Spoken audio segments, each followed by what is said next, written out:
খুলনার দৌলতপুরের আলোচিত শহীদ ওরফে হুজি শহীদ হত্যা মামলা সহ একাধিক মামলার আসামি চরমপন্থী নেতা শাহিনুর রহমান ওরফে শাহিনকে গুলি করে হত্যা করেছে দুর্বৃত্তরা।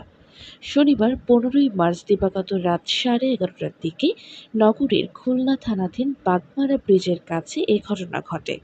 খুলনা থানার অফিসার ইনচার্জ সানোয়ার হোসেন মাসুম এ তথ্য নিশ্চিত করেছেন। খবর পেয়ে ঘটনাস্থল থেকে পুলিশ লাশ উদ্ধার করে খুলনা মেডিকেল কলেজ হাসপাতালের মর্গে পাঠায়। নিহত শাহিন নগরের দৌলতপুর থানাধীন কার্তিককুল এলাকার বাসিন্দা। তার বাবার নাম আব্দুর রশিদ। স্থানীয়রা জানান, গুলির শব্দ শুনে রাস্তায় বের হয়ে আসার পর মাথায় গুলিবিদ্ধ এক ব্যক্তিতে পড়ে থাকতে দেখে পুলিশে খবর দেওয়া হয়।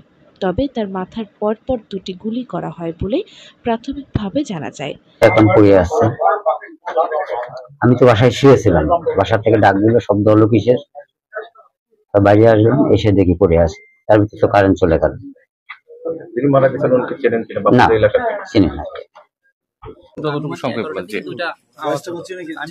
সাইকেল মনে বাস্ট হয়েছে, বাইরে আসছি, এসে দেখি সাইকেল ঠিক আছে, পরে গেট খুললাম, খুলে দেখি দোকান ফেরানো, এর পরপরই কারেন্ট গেল।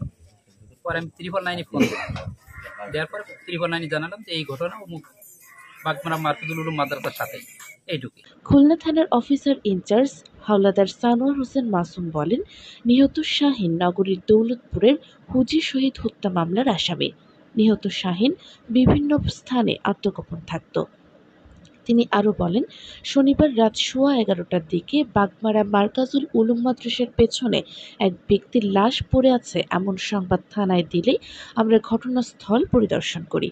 সেখানে গিয়ে আমরা শাহিনের লাশ শনাক্ত করি। দুর্বৃত্তরা শাহিনের কান বরাবর একটি গুলি করে। গুলিটি তার মাথা ভেদ করে বের হয়ে যায়। ঘটনাস্থলে তার মৃত্যু হয়। মরদেহর সুরাতহাল রিপোর্ট তৈরি করে ময়নাতদন্তের জন্য খুলনা মেডিকেল কলেজ হাসপাতালে প্রেরণ করা হয়।